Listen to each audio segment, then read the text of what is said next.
Jorge Luis Borges' total library, perhaps, buried under the detailed history of the future and his dreams and half-dreams at dawn on August 14th, 1934. But we can try. How does one tell impossible stories, Hartman asks, and she suggests many avenues, advancing a series of speculative arguments, exploiting the capacities of the subjunctive, a grammatical mood that expresses doubts, wishes, and possibilities, writing history with and against the archive, and imagining what cannot be verified. The abused woman has certainly been around as long as human beings have been capable of psychological manipulation and interpersonal violence, but as a generally understood concept, it and she did not exist until about 50 years ago.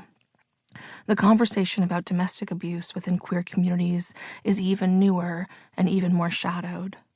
As we consider the forms intimate violence takes today, each new concept, the male victim, the female perpetrator, queer abusers, and the queer abused, reveals itself as another ghost that has always been here, haunting the ruler's house. Modern academics, writers, and thinkers have new tools to delve back into the archives in the same way that historians and scholars have made their understanding of contemporary queer sexuality reverberate through the past. Consider, what is the topography of these holes?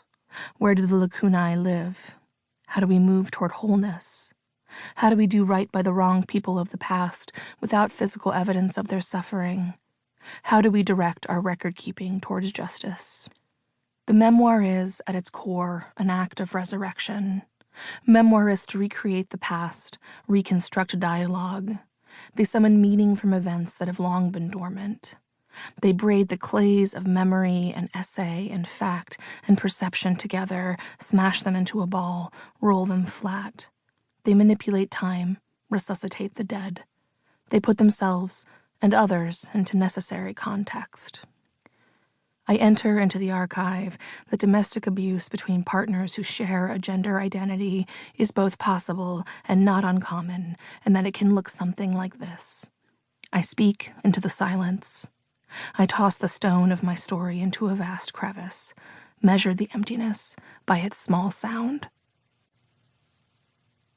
1. Eros limb-slackener shakes me again, that sweet, bitter, impossible creature. Sappho, as translated by Jim Powell.